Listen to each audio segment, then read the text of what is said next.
Bakit pa tayo naa-attract sa mga chismis, sensational news, at controversy? At ano ang nagiging epekto nito sa ating pag-iisip at sa ating energy? Dahil tayong mga Pinoy, mahilig sa chismis at sa ganitong mga balita. Napapansin niyo ba kapag may good news?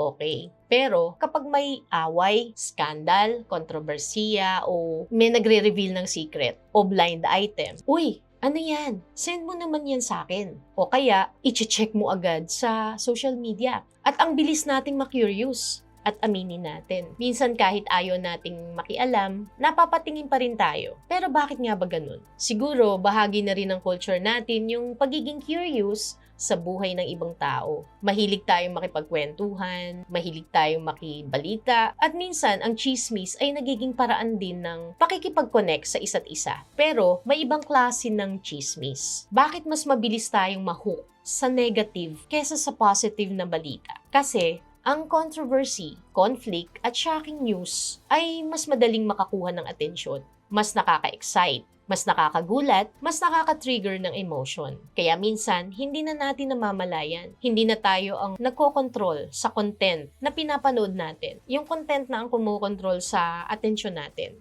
At kapag araw-araw nating pinapakain ng isip natin ng galit, inggit, takot, at drama, unti-unti, yun din ang nagiging atmosphere ng environment at inner world natin. Kaya siguro, magandang tanong natin sa ating sarili. Kailangan ko ba talagang malaman to? Makakatulong ba to sa akin? May matututunan ba ako dito? May magagawa ba akong mabuti tungkol dito? Kung wala, baka pwede nating scroll na lang. Hindi ibig sabihin na bawal na tayong makibalita. Choose what deserves your attention. Kasi, yung attention natin, energy din yan. At kung saan natin palaging inilalagay ang attention natin, doon din natin unti-unting inilalagay ang bahagi ng buhay natin. Kaya next time na may juicy na chismis na dumaan sa feed mo, huminga ka muna. Tanungin mo ang sarili mo, curious lang ba ako? O kailangan ko talaga itong malaman? Kasi, hindi lahat ng bagay na interesting ay importanteng pasukin ng isip mo. Minsan, ang tunay na peace of mind ay yung marunong ka ding hindi makialam.